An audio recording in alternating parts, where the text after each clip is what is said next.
Badan Riset dan Inovasi Nasional atau BRIN merampungkan integrasi 15.000 sumber daya manusia riset di berbagai unit penelitian dan pengembangan kementerian lembaga dan di sisi lain BRIN menilai pandemi COVID-19 menjadi pembelajaran berharga bagi Indonesia untuk memperkuat riset.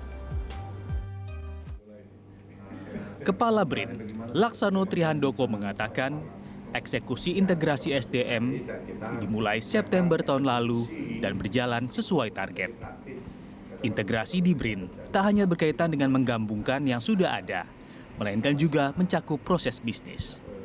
Ia menuturkan, SDM Balai Litbang Kementerian Pertanian paling terakhir diintegrasikan ke BRIN, sebab lembaga ini paling besar dan tersebar di berbagai lokasi.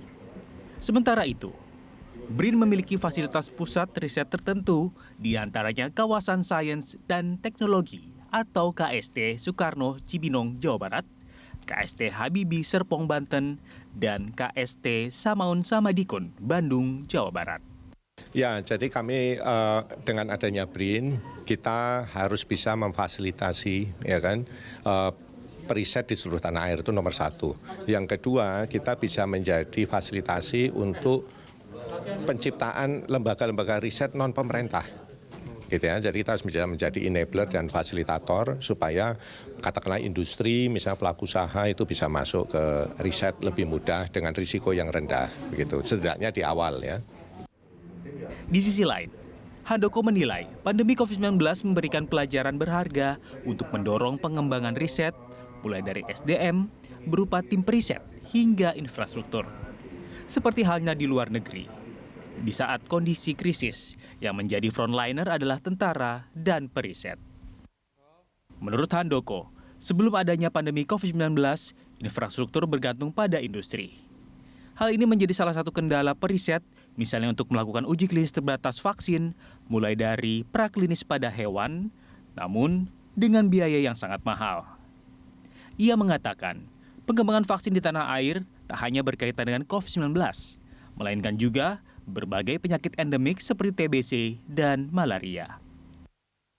Karena itu kita tetap dan justru memperkuat pengembangan, mempercepat ya pengembangan vaksin kita sehingga kita bisa lebih mandiri.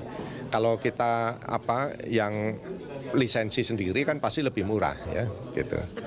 Kita semua berharap itu melandai, tetapi yang kita harus lakukan adalah kita tetap meskipun COVID sudah landai, kita harus tetap mempersiapkan kemampuan dan kapasitas kita untuk menciptakan vaksin sendiri. Karena kan urusan kita nggak hanya COVID sebenarnya, kita punya TBC, punya malaria, punya segala macam gitu ya, yang belum ada vaksinnya juga misalnya ya.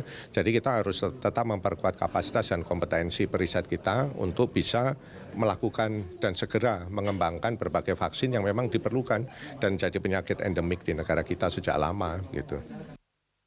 Handoko menuturkan, dengan situasi COVID-19 yang mulai melandai, BRIN memperkuat kapasitas dan kompetensi periset untuk bisa segera mengembangkan berbagai vaksin yang memang diperlukan dan menjadi penyakit endemik di Indonesia.